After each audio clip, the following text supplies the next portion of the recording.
And welcome to Girl Talk. We are in the beautiful lobby of Beaufort Memorial, sort of the admin Life Fit building. We get to see the comings and goings because heaven forbid we miss anything going on today. We've got a good view over here. Exactly. All the things happening at Life Fit. Erin Lenz is here, Debbie Cord is here, Debbie Lyons is here. You know what we've been talking about, we thought we'd talk about in this first segment is sleep.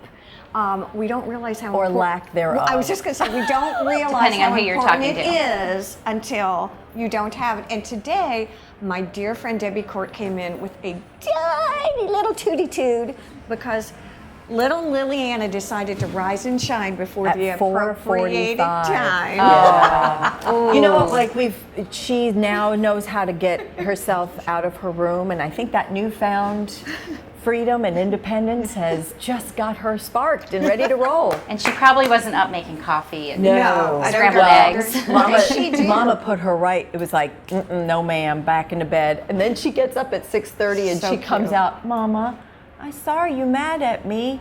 She says, let's sit down and talk about it. Oh, I love it. No, that is so cute. Exactly. Let's sit down and talk about it. Okay. And Deb's like, how about no problem. All right, come on in.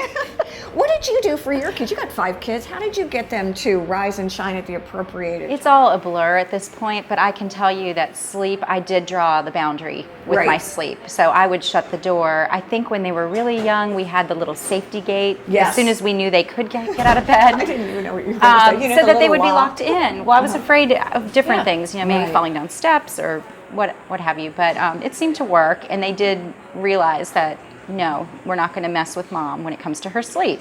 You know, about a month ago, I actually did a really neat, I guess it was a talk, if you will, on sleep hygiene and how important it is. Are you guys good sleepers? Are you? Generally, yes. I have 2 senior citizen dogs, though, one of which wakes up generally around 2:30.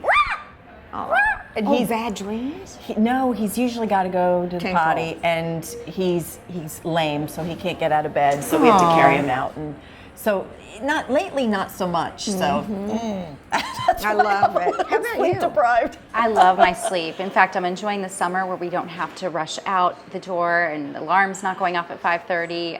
Now that my kids are getting into the teenage years, they like sleep too. They want to sleep in. So that's exciting. We were talking, there's a bunch of evidence now that like attention deficit disorder may actually be a sleep disorder.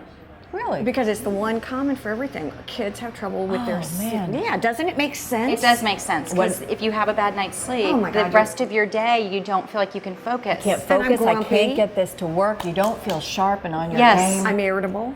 I mean, not personally. Right. Ever. But. I've never noticed that. Right, exactly. But I mean, sleep hygiene is really important. Do you get up and go to bed at the same time every night? No. Not so much. I try to keep it within a certain parameter, but not all the time. Me too. I try. I fall into a rhythm, I think, and when the school year starts, definitely so. I had a kid the other day that was like, I think he's 14, and he came in and he is all fired up because it's what time school starts and how he's gonna, you know, right now he's up until 2 and then he sleeps until 11 and blah, blah, blah. Don't we realize that that's the schedule adolescents should be on? But it is, I mean, every kid I've seen that's like 14 loves to be up until 2, and all little ones like to be up at 4. Why is that? And how do you get them back on a schedule? Like before, she'll go to school, she'll start back in beginning of September. Okay. So when should we kind of start moving her? 2 weeks ahead. 2. Okay. That's kind of the I was rule thinking of a little thumb. more than that for her. Liliana might need a little more. I was going to say the right answer is yesterday. We're already behind schedule. What's your habit with her? Do you read a book or? She loves movies, but on school nights, no movies. But we do read books, or Daddy will tell stories. Like he'll just create stories, which is super fun. That's so fun. She loves, tell me a story, and she loves. And you snuggle with me just for a few minutes. I envision them singing her to sleep. Can you see that? All I can see is like Music Man and this whole big production before bed. I think it's after amazing. the whole show stuff and Beauty and the Beast and all that. No, exactly. I can just see it. Gaston. No. Broadway lullabies. Exactly. For I know Liliana. we've got to take a quick break. We'll be right back here on Girl Talk. Girl Talk is brought to you by The Westin Hilton Head Island Resort and Spa, custom audio video, and Island Tire and Automotive Services. Please support these local businesses as they make this program possible.